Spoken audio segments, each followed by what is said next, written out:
Good morning friends. Last lecture मध्ये आपण backward delta हा नवीन ऑपरेटर शिकलो. आजच्या या न्यूमरिकल ॲनालिसिसच्या लेक्चर नंबर 12 मध्ये आपण नवीन आर्टिकल बघणार आहे ज्याचं टायटल आहे इंटरपोलेशन किंवा एक्स्ट्रापोलेशन. काय असते हो हे interpolation extrapolation? Interpolation means insertion or filling up intermediate terms of a series. एखादी सिरीज दिलेली आहे तुम्हाला 1, 3, 9, रिकामी जागा 81. तर 9 च्या नंतर ती जे फिल इन द ब्लँक्स आहे ते फाइंड आउट करणं, त्या इंटरमिडिएट टर्मला मिळवणं इंटरपोलेशन म्हणतात. Interpolation means insertion.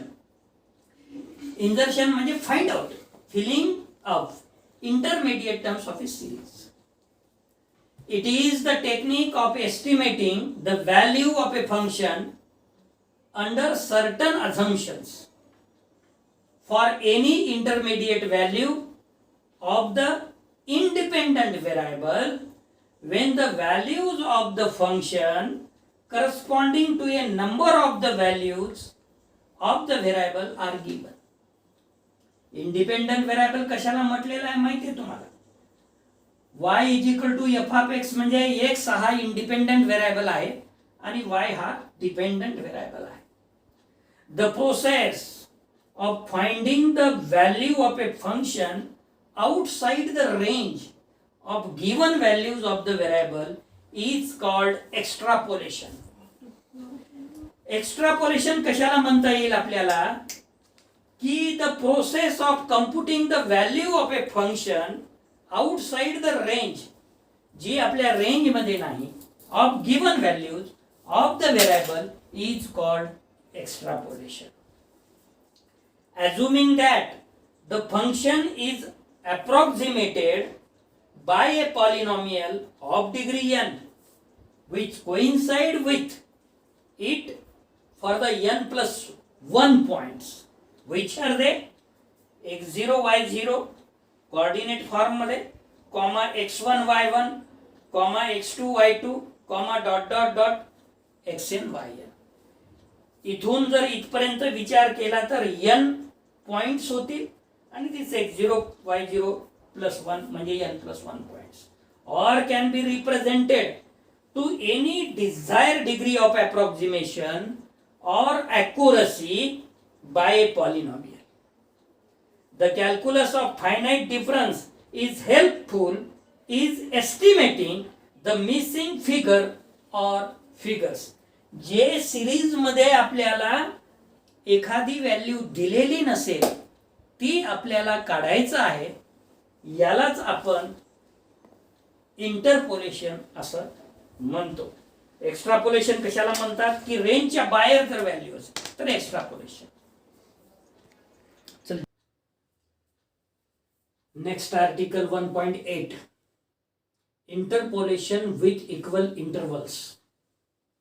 Linear interpolation.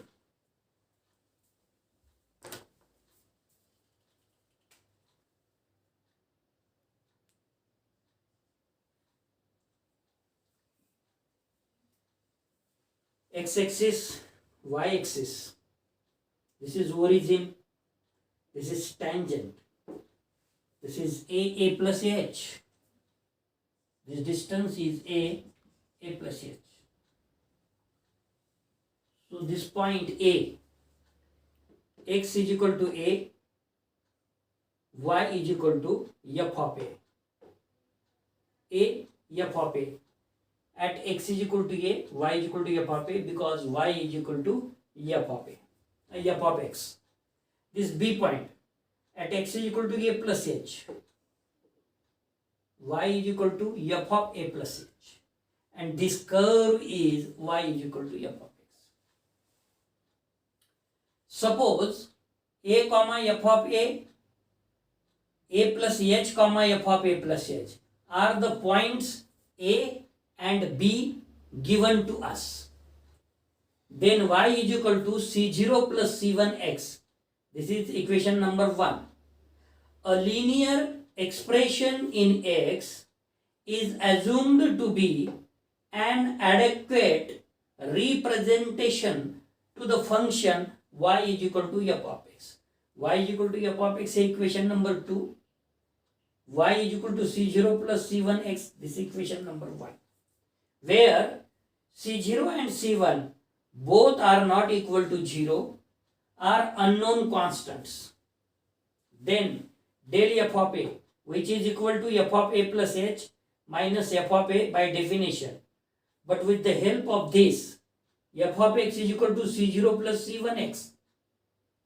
हे कशाच्या मदतीने आपण म्हणू शकतो 1 आणि 2 च्या. मग f of a plus h is C0 plus C1 in bracket a plus h minus C0 plus C1a in another bracket, that is f of a. So C0 will be cancelled. C1a again cancel. So remaining is C1h. This is equation number 3. Hence f of a plus theta h, which is equal to C0 plus C1 a plus theta h. Because due to 1 and 2, f of x is equal to C0 plus C1x, which is equal to C0 plus C1a plus theta C1h. But C0 plus C1a is nothing but f of a, which is equal to f of a plus theta, and C1h is delta f of a.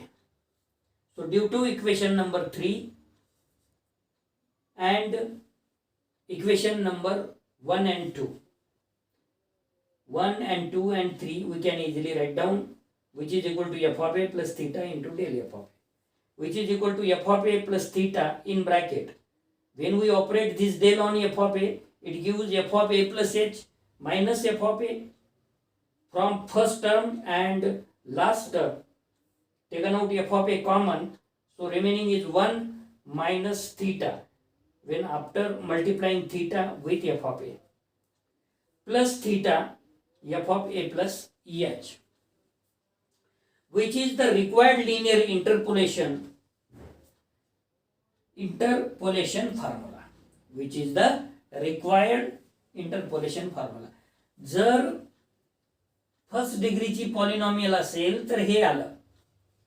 हेच जर आपण consider केलं similarly, if y is equal to C0 plus C1x plus C2x square, म्हणजे second degree polynomial, then the quadratic interpolation formula is f of a plus theta h, which is equal to f of a plus theta into del f of a plus theta minus 1 divided by 2 factorial del square f of a. आता हे कसं आलं equation ते मी तुम्हाला calculate करून दाखवतो. याला equation number 4 म्हटलेलं आहे. बिकॉज इथून सुरुवात करू 4 पासून. y is equal to C0 plus C1x plus C2x square and y is equal to f of x, this is second. Hence f of x is equal to C0 plus C1x plus C2x square. This implies f of x plus h, which is equal to C0 plus C1 in bracket x plus h plus C2 in bracket x plus h चा वर्ग. तर आपल्याला आता काय calculate करायचं आहे, आपल्याला delta square F of A del F of A आपल्याला मिळवायचं आहे. Hence f of x plus h, which is equal to C0 plus C1x plus C1h plus C2x square plus 2C2xh plus C2h square. But we know that definition of del f of a, which is equal to f of a plus h minus f of a. If f of x plus h is this, then f of a plus h is C0 plus C1a plus C1h plus C2a square plus C2ah plus C2h square minus C0 minus C1a minus C2a square, because f of x is equal to C0 plus C1a plus C2a square. f of a is equal to मग याच्यामधून ही term या term सोबत कटेल, C1a या term कटेल आणि C2a square हे इथं कटेल. काय शिल्लक राहिलं, which is equal to C1h plus 2C2ah plus C2h चा वर्ग. हे काय मिळालं हो आपल्याला, डेल एफ ऑफ ए मिळालं. याला इक्वेशन नंबर आपण 5 म्हणू.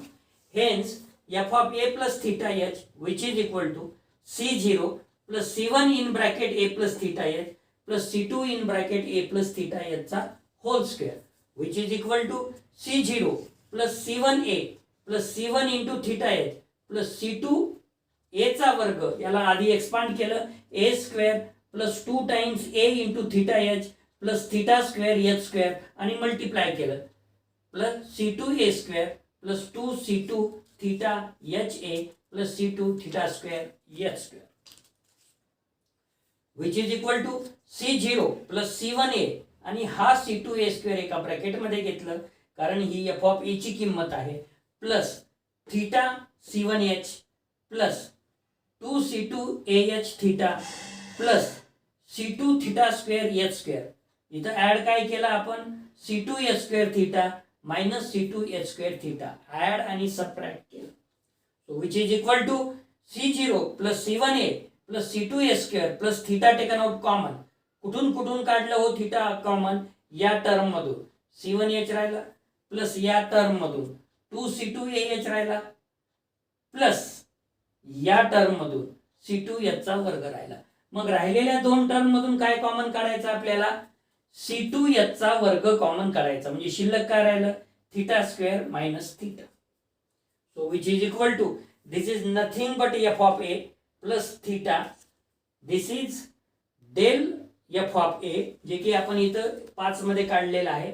Del F of A is this plus theta theta minus 1 divided by 2 factorial into 2C2h square. आता इथं काय केलं आपण, 2 न मल्टिप्लाय केलं, 2 न डिवाइड केलं. डिवाइड केलेला हा इथं 2 आहे, मल्टिप्लाय केलेला हा इथे 2 आहे.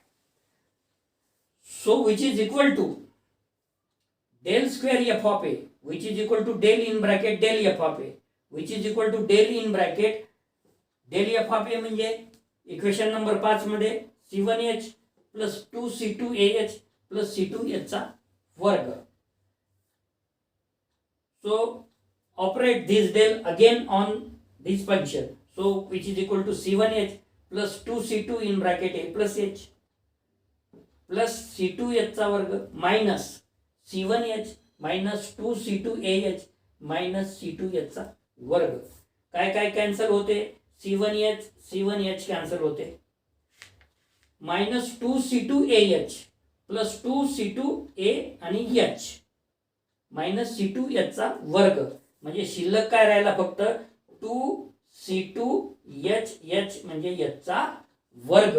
आणि ही व्हॅल्यू म्हणजे तीच आहे.